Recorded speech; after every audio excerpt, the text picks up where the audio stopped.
Perhaps refusing to get used to it is the secret to maintaining our humanity. Perhaps not hardening our hearts against others is a daily discipline. That's the opening line from a piece by Nancy Krikorian that came out in 2024, before Donald Trump got elected, May of 2024. It is from an essay entitled "A Small Kernel of Human Kindness, Some Notes on Solidarity and Resistance." I want to read you this piece and intersperse commentary throughout because, I'm somebody who frequently talks about how important it is that we embrace our humanity, that humanizing people on the other side, humanizing everybody in the United States, no matter what their political persuasion is, that's the way out of this. That dehumanization is the beginning of all atrocities. It's the beginning of fascism. It enables people to commit atrocities and go to bed and sleep well at night. And that if we rehumanize each other, it will be impossible for us to participate in the fascist agenda of Donald Trump and Stephen Miller.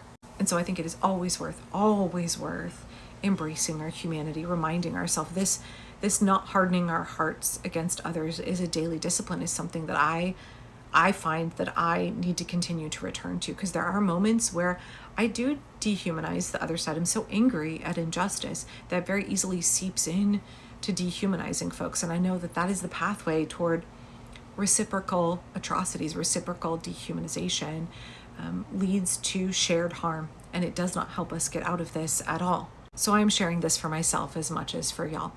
In 1962, not long after the transcript of his novel Life and Fate had been confiscated, or as he described it to his friends, arrested by the KGB, Soviet Jewish writer Vasily Grossman traveled to Armenia to work on a translation of an Armenian World War II novel.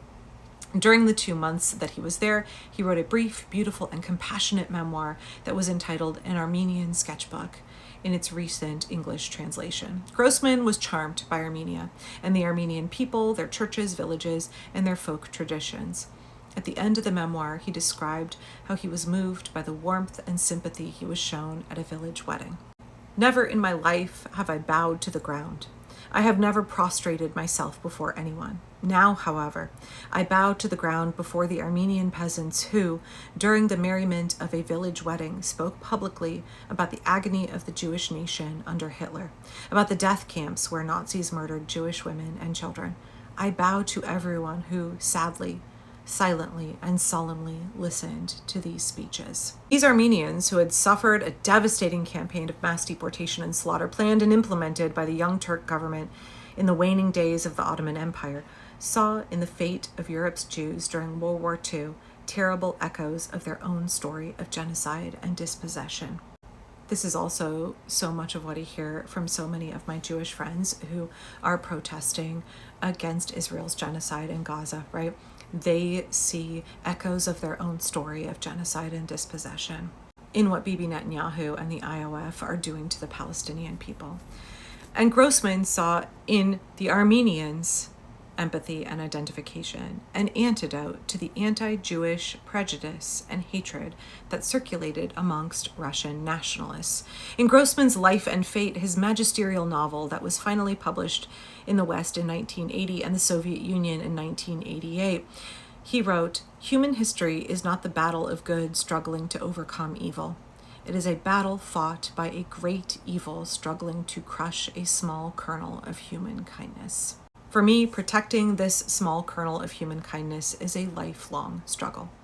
The novelist Kurt Vonnegut wrote in 2005, soon after Susan Sontag's death, that when she had been asked in a television interview what lessons she had gleaned from the Holocaust, Sontag responded, 10% of any population is cruel, no matter what, and 10% is merciful, no matter what, and the remaining 80% can be moved in either direction. I actually think about Susan's concept of this a lot right now. I think about it a lot because I used to believe that most people were good, and I'm not sure I necessarily agree with her assessment here, but I do think that dehumanization can persuade the masses, the majority of people, maybe even 80% of people, to commit terrible atrocities. Dehumanization can alter people in such a way that they can be moved in the wrong direction. Propaganda, lies, and a concerted campaign of dehumanization by government leaders, political parties, demagogues, media outlets, and educational and religious institutions can result in a sort of group hysteria that promotes violence against people who are not like us, who are not our own, and who have come to be regarded as less than human. It can even turn us against our own, making pariahs of those who had only recently been considered part of our tribe. The ability to countenance and perpetuate cruelty and mass violence is all too human, as a reading of any history book can attest. Yeah, I completely agree. It is very human. That's why I don't think that it works to call the other side monsters. They're not monsters, they're men.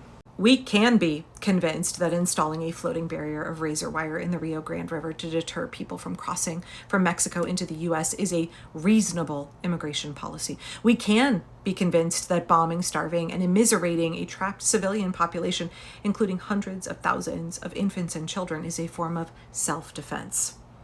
Skipping down a bit here. Given the logic of Sontag's formulation, most of us are within the 80% who can be propelled one way or the other. There might be a few who have evil in their hearts and a handful whose goodness can always be trusted. But the rest of us will be challenged again and again, and we are being challenged mightily at this highly contested moment. When I was a child, my Armenian genocide survivor grandmother often sang an old hymn called "This Little Light of Mine." This song of unknown provenance that first started circulating in the 1920s was repurposed as an anthem of resistance during the U.S. Civil Rights Movement. My grandmother sang it slightly off-key and with an Armenian accent, clapping her hands in time. The author goes on to talk about the verse that says, "Hide it under a bushel? No, I'm gonna let it shine." She says, what good would this light be under an overturned wooden bucket, hidden from sight, snuffed out by lack of air? For me, this little light is akin to Grossman's small kernel of human kindness. It needs to be kindled and protected in dark times. And when I think of Sontag's merciful 10%, I imagine these people are the carriers of this light. They are fueled not only by compassion, but also by stubbornness, or I would say spiteful optimism. Who else but the oppositional will refuse to accede to the propaganda and received ideas that circulate around us in the air that we breathe? I shared a meme on Instagram the other day that was like, congratulations, billions of dollars has been spent trying to convince you to not care, and yet you still do. The propaganda doesn't work on you.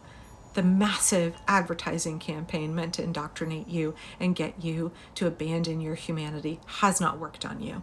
The author goes on to tell a story from her childhood about when another kid was being bullied, and she participated in that group. She said, "I knew it was wrong, but I simply didn't stop it because I wanted to be part of the group, the cool kids who were doing the bullying." When I read this, it really got me to reflect on my own experiences in life. And I think we all want to believe that we're part of the 10% of people who are really good, but statistically, most of us fall into the 80% who probably could be persuaded either way. And there are times in our lives that we have been persuaded in the wrong direction. The author goes on to talk about how in 2010, she went to the Palestine Festival of Literature called PalFest. It was founded to bring international writers to Palestine for literary and cultural events with their Palestinian counterparts. She talks about how the authors were taken through checkpoints and on a reality tour of the occupation in the hopes that we would write about what we had seen when we returned home. She talks about how after this experience at a dinner event, she was approached by New York Times journalist Ethan Bronner. She told him she was horrified by what she had seen in the West Bank, and he asked her exactly what had upset her. She says, "I mentioned the rabid settlers in Hebron who threw trash and feces from above on the Palestinians below, and the nightmarish lambs to the slaughter checkpoint in Bethlehem, both of which seemed among the worst scenes the occupation had to offer." He replied dryly, "You get used to it." Perhaps not getting used to it is the secret to remaining humane. Perhaps refusing to harden our hearts against others is a daily discipline. Empathy is a humane trait, but empathy alone is not enough in the face of systems of oppression that relegate some to suffering and premature death. Those who are sacrificed to the gods of war and profit, those whose labor, lands, and resources are coveted and stolen. Empathy must be equipped with knowledge and forged into collective action. Again, that was written in May of 2024. It is more relevant than ever right now for the United States and for the Middle East.